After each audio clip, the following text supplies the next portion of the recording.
Hi everyone, my name's Philippa and I'm one of the resuscitation officers in the Trust. This morning we're just going to film a quick video to update you on your paediatric community-based life support.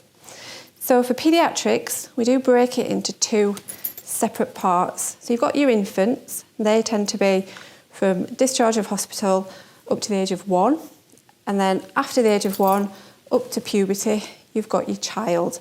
And the techniques do vary slightly, so we'll go through them. Just to mention that when you're out and about, you should be carrying pocket masks with you. So these are the pocket masks. They do fit an adult and a child. They do make specific infant pocket masks, but these tend to not seal very well, so I will demonstrate mouth to mouth on the infant, but we will use a pocket mask for the child. So the first thing you want to do, if you're concerned about a baby, is check for a response, assuming it's safe to approach. So you're going to check for a response, but we don't want to shake the baby because that can cause more harm than good. So you're just going to pinch the toe, flick the foot, anything that would elicit a response if the baby was conscious. No response, so at this point you're going to need help. It's very unlikely you will be alone with a baby. There should be the parents there. So if that is the case, make the parents phone for a 999 ambulance as soon as possible. So then you're going to open the airway into the neutral position. So the neutral position means that the face is in line with the body, so the features are flat. You just pop one finger under the chin to do that, making sure you're not occluding the soft tissues. You're going to have a look in the airway to see if there's anything in there. If there is, you can allow that to drain out. And then you're going to hold the airway in a neutral position while you check for signs of life. So you're going to look, listen and feel for normal breathing for up to 10 seconds. If there's no normal breathing, then you're going to assume that the child is in cardiac arrest and make sure that 999 ambulance has been called. So what we want to do first is 5 rescue breaths. So you're going to make a good seal over the infant's nose and mouth and deliver 5 gentle breaths.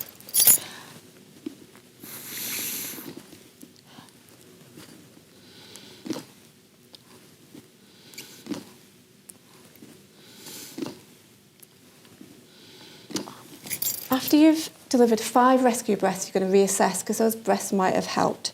So again, you're going to hold the airway in a neutral position and you're going to look, listen and feel for breathing.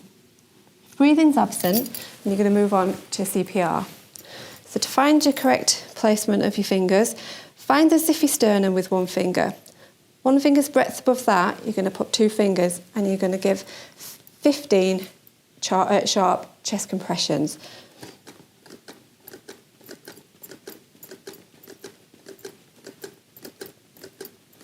13, 14, 15.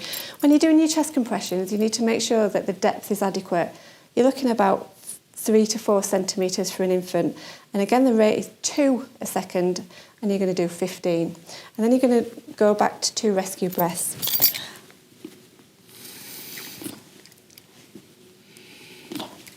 And then find your landmarks again. 15 chest compressions. So what you're going to do is carry on with this cycle, either until the child shows signs of life or help arrives and can take over. Okay. It may be that when you're doing your rescue breaths, you don't get chest rise. If you do one and you don't see any chest rise, just try to make sure that the airway's in the proper position and that the seal's adequate so that the next one works. Again, if it doesn't work, change your technique. Hopefully one of those 5 will be effective. If none of them are, it may be that the child's got an obstruction, so it's important that you don't waste any more time with the breaths, but you go straight onto the compressions. Okay, so that's the infant. Next we're going to look at child.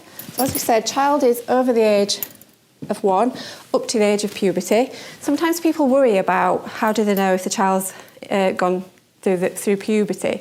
Don't worry about this too much. What we say is if it looks like a child, use your children's techniques. If it looks like an adult, then you're going to use your adult techniques. Okay, but this definitely looks like a child.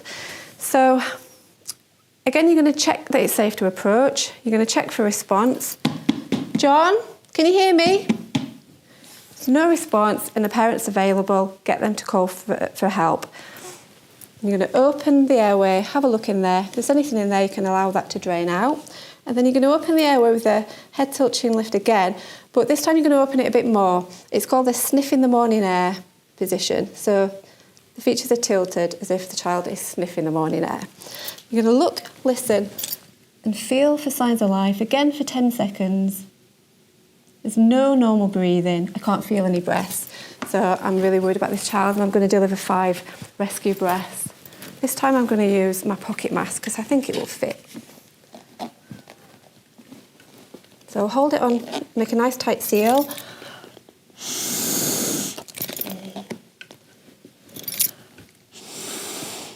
2, 3, 4, 5. At this point, I'm going to reassess that child. Is there any breathing? Any signs of life? I can't see anything. So this time I'm going to start my chest compressions. So again, find your zippy sternum, 1 finger's breadth above that, and you're going to use the heel of your hand to give 15 compressions.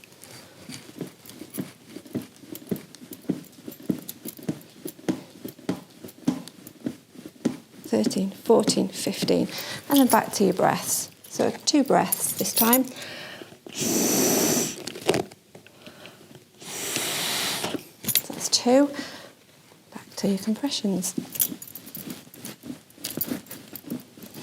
So the algorithm is slightly different for children than it is for adults. With adults, it's 30 to 2. With children, it's 15 to 2 because they benefit from more breaths. However, if you are a lone rescuer, some people do revert to the 30 to 2 algorithm because then there's less swapping about. Either is fine as long as you're doing something for that patient. Okay. If you're in the unusual position of being on your own with a child, or if it's a child in your own home, you are supposed to do 1 minute's worth of CPR before you call for an ambulance, again, because the oxygen is so important to the child that if you deliver that early, it might make all the difference. These days, people tend to have smartphones, so sometimes you can do both things at the same time. But if you haven't got somebody available, we do recommend you do a minute's worth of CPR before you do call for that emergency ambulance. Okay.